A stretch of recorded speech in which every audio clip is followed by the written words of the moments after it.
ఈ నెల 25వ తారీఖు ఉదయం 11 గంటలకు అమలాపురం ఆర్టీసీ బస్ స్టాండ్ ఎదురుగా ఉన్న రైతు బజార్ను స్థానిక శాసనసభ్యులు ప్రారంభిస్తున్నట్లు జిల్లా కలెక్టర్ ఆర్ మహేష్ కుమార్ తెలియజేశారు.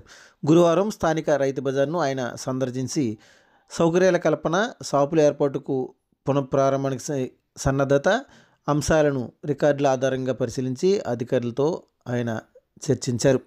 ఈ సందర్భంగా ఆయన మాట్లాడుతూ జిల్లాలో రావులపాలెం, ఆత్రేయపురం, కొత్తపేట, ముమ్మడివరం, అయినవిల్లి, పి గన్నవరం తదితర 8 మండలాలలో కూరగాయల సాగు జరుగుతుందని, ఆయా మండలాల నుంచి కూరగాయలు పండించే 55 మంది రైతులే ఈ రైతు బజార్లో 55 షాపులు నిర్వహించేలా చర్యలు తీసుకోవడం జరిగిందని తెలిపారు.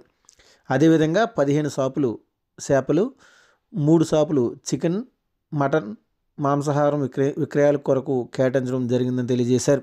అలాగే గ్రామీణ పేదరిక నిర్మూలన సంస్థ ఆధ్వర్యంలో స్వయం సహాయక సంఘాల ఉత్పత్తులైన పచ్చళ్ళు తదితర స్వయం ఉత్పత్తుల విక్రయాలకు షాపులు కేటాయించడం జరిగిందన్నారు.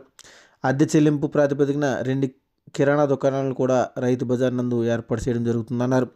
విక్రయాలు నిర్వహించే వారికి మార్కెటింగ్ శాఖ ఎస్టేట్ అధికారి వారి ద్వారా గుర్తింపు కార్డులు కూడా జారీ చేయాలని అధికారులకు సూచించారు. ఈ కార్యక్రమంలో జిల్లా joint collector Nishanthi, revenue divisional అధికారి మాధవి, డిఆర్డీఏ పీడీ శివశంకర్ ప్రసాద్, జిల్లా ఉద్యానాధికారి రమణ, డిఎస్ఓ ఉదయభాస్కర్, మార్కెటింగ్ శాఖ అధికారి విశాలక్ష్మి, సహకార అధికారి మురళీకృష్ణ, కూరగాయలు సాగు చేసే రైతులు తదితరులు పాల్గొన్నారు.